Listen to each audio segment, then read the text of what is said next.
Good for you. By the way, we're all so Happy for you. Hey, I'm sorry. Is this a bad time?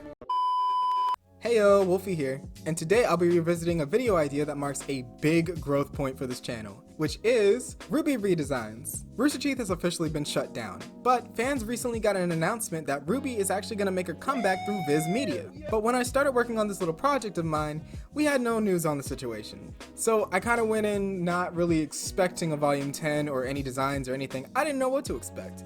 So at the time, I decided to design Team RWBY as if I were the lead designer for a hypothetical volume 10, and rank the previous designs for each team member. Today we'll only be focusing on RWBY, but don't worry, the videos for the rest of the team will be released very soon. All that being said, let's get into it. Okay, so before we get into designing RWBY, let's actually look into these rankings so that you can get a feel for what I like and what I hate. Starting with... I mean, the police are alright, but Huntsman and Huntresses are just so much more romantic and exciting and cool, you know? 3 words, simply fucking iconic. The outfit is really good at showcasing her color, and it gives her an interesting silhouette with her poofy skirt and her cape. The show used to focus so much more on the main colors of the 4 main girls, with backgrounds and character design elements that actually took inspiration from Team RWBY's colors. So this incredibly simple look actually works so freaking well. It actually makes RWBY feel important. The red on her sleeves actually helps us understand where her arms are, since it can be pretty easy to lose them in all this black, which also made it really good for animation. One little detail that I really like about this design is the fact that the little crosses on her hood actually show that she looks up to her Uncle Crow before we even get to meet him. And the scythe and the cape also do a really good job to suggest that. Overall, it's a really well done design in my opinion, and it's the most recognizable for RWBY. I don't really have too much to say about this one, but I think that in this case, it actually emphasizes the beauty and simplicity. Definite A tier. What did you do? Stand in the box top for a prize? Yeah, 50! Okay, I know a lot of people hate this look because of all the unnecessary belts, but I actually like this one. And obviously I'm not really with the majority on this one, but I actually didn't mind the addition of brown because it gives her more than just red and black to wear. The red and black combo is really iconic, but adding in a bit more color actually helps her look really interesting, especially with neutrals. I also like the poofy sleeves and the black bracers. It feels kind of like something out of a D&D kind of story, which fits the whole traveling thing that they were doing. My only issue though is that in the show, the sleeves are colored way too closely to her skin tone. Be real with me, how many of y'all even noticed that she had a boob window? And speaking of, the boob window isn't really adding anything, though I don't personally mind it. Though I will say that during this time, RT was a little too obsessed with giving their female characters boob windows. Overall, the look ain't perfect, but at least it was fun. B tier. Come on, guys. This is a great time to go exploring. We haven't done that in so long. Alright, I don't hate this design anymore. It's not as offensive as some of the other Volume 7 designs. You disgusting pig-smelling. But there are still a few problems. See, here's the thing. My main issue isn't even the changes that they made to her design, it's the fact that I can't understand why they changed certain aspects. I actually really like her new hair, but the sudden change doesn't feel prompted. At least with Jean's haircut, it was more for practical reasons, and Blake's haircut could be read as personal development, but RWBY just kinda changes it. But why? Did she just randomly feel like it or something? I mean, that happens in real life, I guess, but now she feels too different when you account for all of the other changes that they made to her.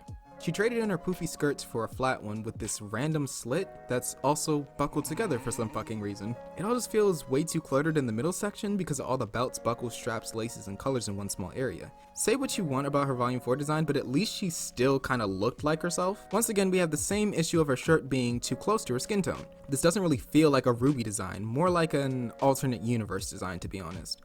Overall, she looks more like an experienced huntress, but at the cost of everything that made her unique. C tier. So as this little mini-series goes on, you'll probably find that I think RWBY's designs are overall the least offensive, but that's only because most of her designs are generally the same, which isn't necessarily a bad thing. But anyways, let's get into the redesign. So the last design that I made for RWBY was pretty basic to say the least. I pretty much just copy-pasted her Volume 1 design with a few small adjustments, and by adjustments, I of course mean steal design elements from all of her old designs and basically do nothing new. I'll steal it! No one will ever know! Very uninspired design to be honest, but it wasn't horrible. This time around though, I wanted to stick with her iconic style, but also try a couple of new things. So for my redesign, I decided that I wanted to go for a more cutesy but still relatively mature kind of look by returning to her old silhouette while giving her details that make more sense for her to fight in. I also wanted to show off the more happy and optimistic side of her personality. By this point in the story, RWBY would likely be completely sure of herself and would exhibit that smaller, more honest soul kind of vibe again. But on to the actual design.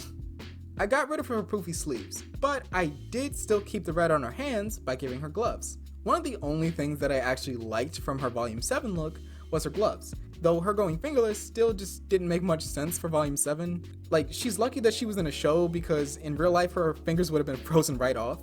But we're not in Atlas anymore, we're in Vacuo, which means that in a hot setting, I could see it making a little bit more sense. Also, I got rid of the laces on her corset. I know it was a really cute design idea, but I just wanted to give her midsection a little less visual clutter, since she still had her belt, emblem, bullets, and bag. Adding laces just kind of felt like a little too much, especially for the style that I wanted to go for. So instead I gave her like this zipper corset dress kind of thing. I don't know if that really exists or not, but I wanted to give her that mature and simple vibe. I also really like it because it actually kind of reminds me of Penny's first design. I kept the old design for the cross pins to attach her hood to her outfit, but instead of keeping them as crosses, I actually decided to change them into 4-pointed stars. Why? I thought it was cute, leave me alone. And speaking of which, I actually decided to make those stars silver, just like her emblem and the little buttons on her sleeves to give a nod to her silver eyes. Also, some people may not like it, but I actually decided to keep her poofy skirt with the red petticoat. I feel like she always looked the best with her poofy skirt from Volume 1, and her silhouette could easily get taken over by her cloak without it. Also, let me just say that the skirt was the hardest thing that I had to draw this whole entire project. I'm not even joking, that's not me being ironic. I suck at drawing skirts. So if it looks bad, I'm sorry, I tried, I did my best, I'm just not good at it. I really need to work on practicing more detailed clothing and like folds and stuff, but that's besides the point. Another thing that I noticed was that RWBY also seems to work best with high collars to cover her neck, kind of like a certain black hair baddie. So I decided to give her a simple button up with short sleeves, and I kept the collar and the bottom of the sleeves black to make it look more interesting, but also to separate her skin from her clothes, because I know that RWBY has pretty light skin. That's kind of been a problem with most of her designs. There's no level of separation, so I just wanted to fix that a little bit. I also decided to give her some brown for her belt and her goggles so that her design wasn't completely monochromatic. But I didn't make it too prominent since it's just a simple accent color. And since we're already talking about the goggles, I gotta bring it up. I've been noticing a serious lack in one of RWBY's most interesting personality traits in her designs. This girl loves weapons. They're just weapons. Just weapons? They're an extension of ourselves. They're a part of us. Oh, they're so cool. In Volume 1, they made it so clear in Episode 2 that she literally gawks at other students' weapons. I was starting to kind of think that she would constantly fall head over heels for the weapons in the show going forward, but it's only really brought up again maybe once or twice and then never again in the actual show. So I decided to hint at it by giving her goggles and gloves, which are commonly associated with like inventor type characters. I'm not really sure what else I could have added to the design except maybe a few small gadgets in her bag. Maybe she could even make some items that could aid the group in battle or some kind of communication device. I don't know, if you guys have any suggestions, let me know. Also, I know that this isn't really a part of the redesign, but the whole inventor idea kind of got me thinking. Look, just hear me out on this one, hear me out. What if RWBY and Yang's dog Zwei was actually a robot dog that RWBY invented? Which, like, not only could show off her skills in robotics and just overall be a really cute idea, but it would also add another layer to why RWBY is just instantly so accepting of Penny and why she's so quick to say that Penny is just as real as any human later on in Volume 2. It also helps this to not feel like animal abuse. I don't know, maybe he could have like rockets come out of his back, or he changes his form into some kind of like transformer or something. I don't know, it just sounds cool, but like, come on, Rooster Teeth, this wrote itself. But back to the design, this is not a rewrite. RWBY was probably the easiest for me to work on. I didn't really get too adventurous with this one, but that's okay since RWBY has always worked best with simplistic designs. Overall, I'm pretty happy with how she turned out. And that's my Vacuo design for RWBY. Nothing too crazy, but I'm pretty proud of this one, especially compared to the one that I did 2 years ago. I really feel like both my art and design skills have improved quite a bit, and this was honestly just so fun to make. I can't wait for y'all to see my design for a certain Ice Queen next week. But that's all I got for today. Thank you so much for watching this video. I hope you liked it, or at least thought it was interesting. Don't forget to like, share, comment, subscribe, and slap that little gray bell so that you get all the newest notifications. Thanks again for watching, and as always, I'll see you in the next video. Bye!